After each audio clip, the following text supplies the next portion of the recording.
Hi, we're Carter, Isaac, and Matthew. We're three students from South Island School.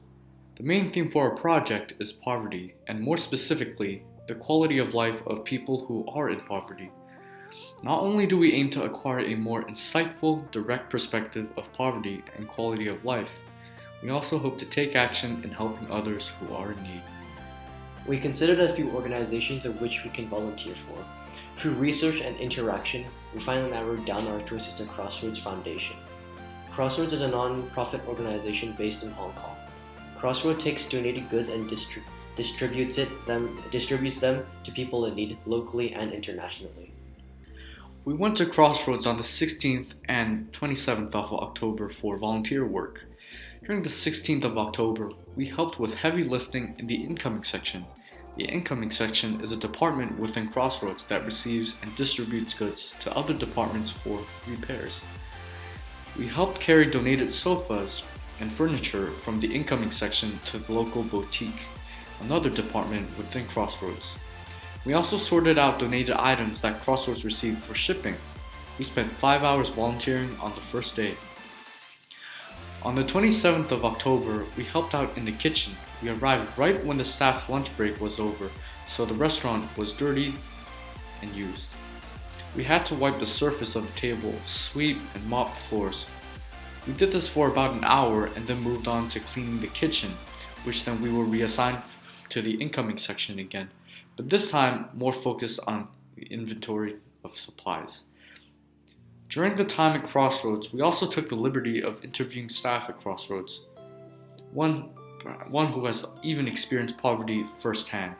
Here are their views on poverty. What is your name and role in Crossroads? Alright, my name is Paul and my role in Crossroads, I'm the electrical manager here. Okay, my names are Onihana Sade Akan.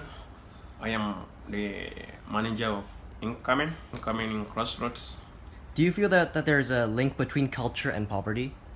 Yeah, I think so, because poverty comes from mindsets.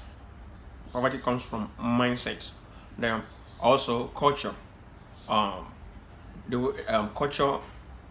Let me define culture for you first. Culture is the way of life of a people. So the way of life of thinking is also part of what lead to poverty. Yeah, I think it does. I mean, I think it certainly creates oppression. So, in my time working in Nepal, we had several examples of where particularly women, I think, in society are oppressed. So, whether that creates poverty in itself, I think that there are traditions, for instance, superstitions that are in some of the tribal peoples of Nepal. By that, what I mean is that there is some, not all, but some cultural traditions, in particular cultures, benefit one social class more than another, or one group of people, which then means that these things get in the way in society as a whole. So what do you think are some common misconceptions about poverty? Let me use my own country as an example. My country, we have a lot of natural resources. I'm from Nigeria, but the government we have in power, the leaders are not managing the resources we have well. I think a lot of people think that people who are living in poverty are either lazy or they don't want to do anything to help themselves. Do you feel empathy towards people in poverty? Yeah, that was why I came to help in Crossroads, because I felt there's need to eradicate poverty. There have been a good news about how we help people. I mean, anyone could have been born in a certain situation, and we're all very lucky in that we all have roofs over our heads and food every day and a home to go home to. And nobody wants to be poor, nobody chooses to be poor. It's the prevailing social conditions and sociological, I think, reasons that mean that people are placed in poverty. Cycle of deprivation. So you're born into a poor family, you take on those values, you don't have the capital with which to get out, you don't even see education as your way out, which means you end up having and repeating the same problems as your parents, where you end up, perhaps getting pregnant early, having children before you're ready, before you're able to economically support them, and therefore there is a cycle of poverty which is created by the fact that kids are born, they don't have particularly great experiences in the family, they don't have access to a way out of that situation, which then creates that same sort of cycle. Everybody, no matter who you are, eat, sleeps, and breathe and dreams just like me. Education and the advantage to eat. Okay, it's a privilege actually to have that. What sort of inconveniences or disadvantages do poor people have to face in their lives? I mean, in Hong Kong alone, there's such a divide between the rich and the poor. There are people living in caged homes, there are people living on the streets. There are a lot of refugees here and they aren't even allowed to work. So how can they possibly help themselves when they're not allowed to work? Some of them face fear, some of them face humiliation, and some of them face stigmatization, and some of them face, how will I put it, lack of belonging, because they cannot belong to where others are.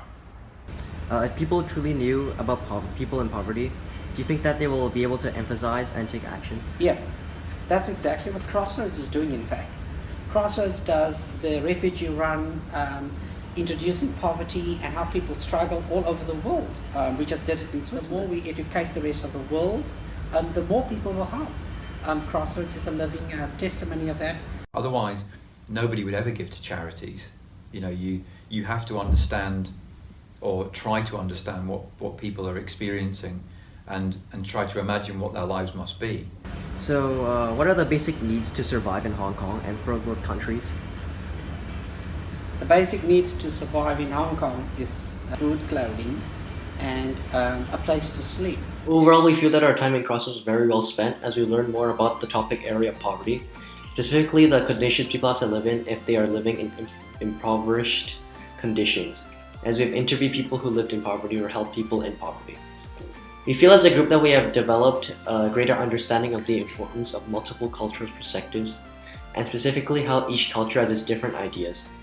Thank you for watching our video, and we hope that has made a difference for you.